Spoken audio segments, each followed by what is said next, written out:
नमस्कार,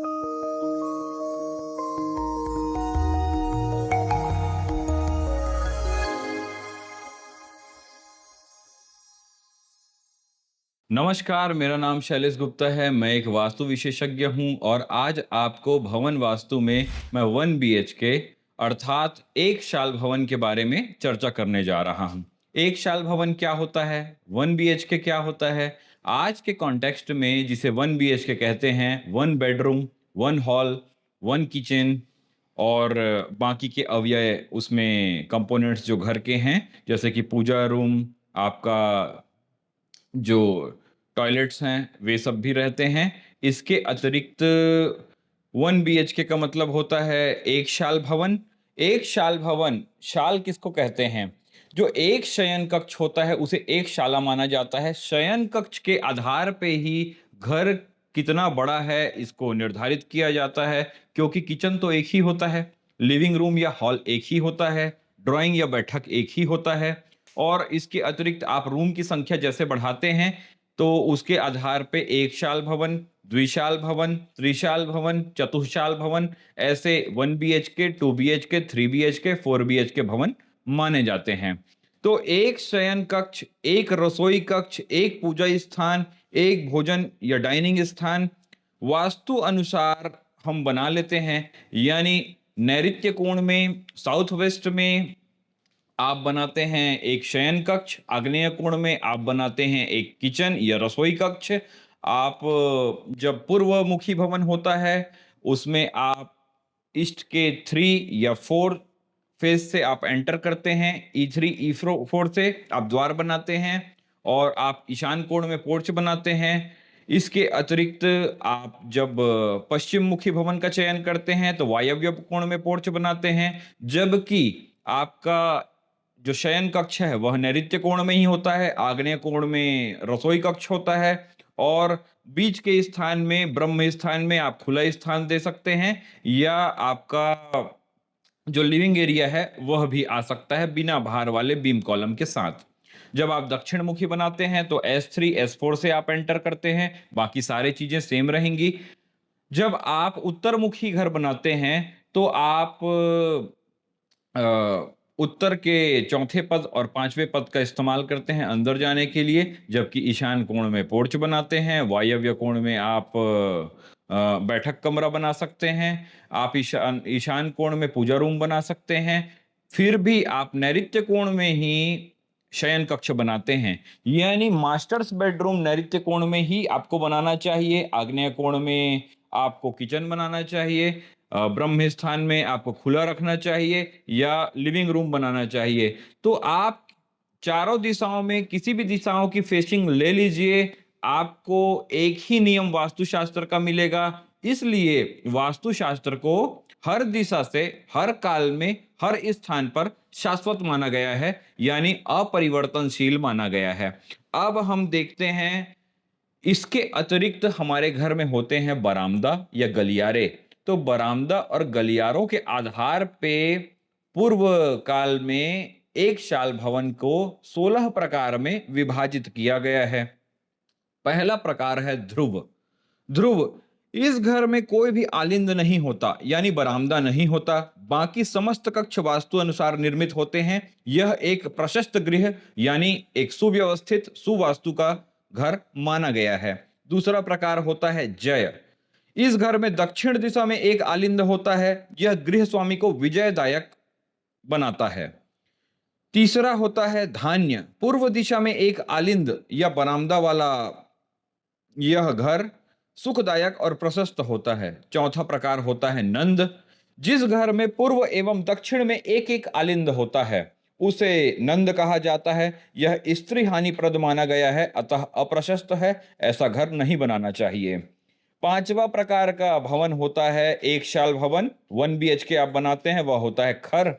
पश्चिम दिशा में एक आलिंद वाला घर गृह स्वामी की संपत्ति का विनाशक माना गया है। यह घर भी अप्रशस्त होता है। छठवां प्रकार का एक शाल भवन है कांत। पूर्व एवं पश्चिम दिशा में एक एक आलिंद वाला यह घर पुत्र पौत्र में वर्धक होता है, इसलिए प्रशस्त गृह माना गया है। सातवां प्रकार का एक शाल भवन होता है मनोरम। मनोरम नामक गृह में दक्षिण और पश्चिम में एक एक आलिंद होते हैं। यह लक्ष्मी प्रदायक माना गया है, अतः प्रशस्त गृह है। आठवां प्रकार होता है सुवक्त्र। पूर्व, दक्षिण और पश्चिम में एक एक आलिंद, यानी तीनों दिशाओं में, पूर्व दिशा में, दक्षिण दिशा में और पश्चिम दिशा में एक एक बरामदा आपको मिलेगा। यह तीन आलिंद वाला गृह एक शाल भवन भोग सामग्री प्रदायक प्रशस्त गृह माना जाता है। नौवां प्रकार है दुर्मुख। उत्तर दिशा में एक आलिंद वाला गृह, यह कष्टकारक होता है, अतः अप्रशस्त होता है। हम यहाँ पर देखते हैं कि जनरली लोग उत्तर दिशा को शुभ मानते हैं और उसमें एक पोर्च या बरामदा बना लेते हैं, लेकिन यह गृह कहलाता है दुर्मुख। और इस प्रकार का यदि 1 बीएचके बना रहे हैं तो बनाने से बचना चाहिए, क्योंकि यह अप्रशस्त होता है। 10वां प्रकार है क्रूर। पूर्व एवं उत्तर दिशा में एक एक आलिंद वाला यह गृह गृह स्वामी को दुख देने वाला अप्रशस्त गृह माना गया है। यानी आप देख लीजिए, पूर्व दिशा और उत्तर दिशा में भी एक एक बरामदा जो होता है वह भी अप्रशस्त माना गया है। तो जनरली जो वास्तुशास्त्री बताते हैं कि पूर्व दिशा और उत्तर दिशा हमेशा शुभ होती है, इसमें आप कुछ भी कर सकते हैं, तो आप कुछ भी नहीं कर सकते। वास्तुशास्त्र के अनुसार से जब चलते हैं तो क्रूर नामक गृह से हमें बचना चाहिए। 11वें प्रकार का एक शाल भवन होता है विपक्ष। दक्षिण और उत्तर में एक एक आलिंद वाला गृह, इसे विपक्ष इसीलिए कहा जाता है। उत्तर दिशा का विपक्षी दिशा है दक्षिण, और उत्तर और दक्षिण में जब आप एक एक आलिंद यानी बरामदा बनाते हैं तो यह गृह आपको शत्रु भय प्रदायक होता है, इसलिए यह अप्रशस्त गृह है। 12वें प्रकार का एक शाल भवन है धनद।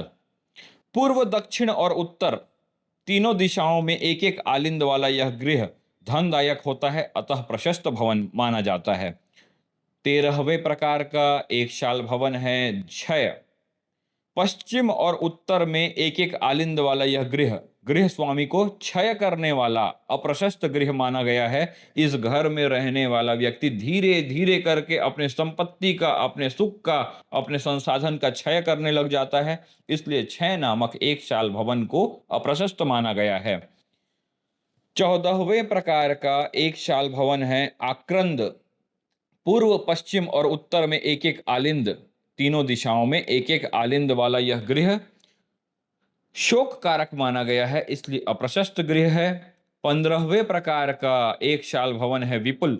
दक्षिण में, पश्चिम में और उत्तर में तीनों दिशाओं में एक एक आलिंद युक्त यह गृह धन और यश देने वाला प्रशस्त गृह माना गया है। विपुल एक अच्छा घर होता है।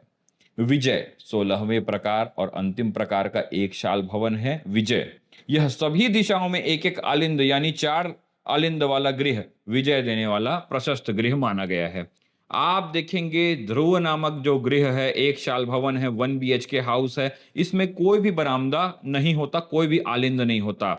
और विजय नामक जो 16वें प्रकार का घर है, इसमें सभी दिशाओं में आलिंद होते हैं, ये दोनों प्रशस्त गृह होते हैं। जबकि 2 आलिंद वाले गृह भी हम देखें विपरीत दिशा में और समकोण वाले दिशाओं में, 3 आलिंद वाले गृह भी देखे, यानी आलिंद के आधार पे जब हम देखते हैं तो एक शाल भवन जिसमें कोई आलिंद ना हो वह भी प्रशस्त है, चारों दिशाओं में आलिंद हो वह भी प्रशस्त है, जबकि 2 आलिंद वाले, 3 आलिंद वाले कुछ गृह प्रशस्त हैं और कुछ अप्रशस्त हैं। इस प्रकार से हमें वास्तुशास्त्र का उपयोग करना चाहिए कि जब भी हम एक शाल भवन बनाएं, यानी एक शयन कक्ष, एक रसोई और एक लिविंग एरिया वाला जो घर बनाए, उसे उस प्रकार से बनाए जो वास्तुशास्त्र के संगत हो, यानी वास्तुशास्त्र में जो शुभ माना जाता है, प्रशस्त माना जाता है। तो इन 16 प्रकार के भवनों में हमें प्रशस्त गृहों का चयन करना चाहिए और अप्रशस्त गृहों को नहीं बनाना चाहिए। धन्यवाद।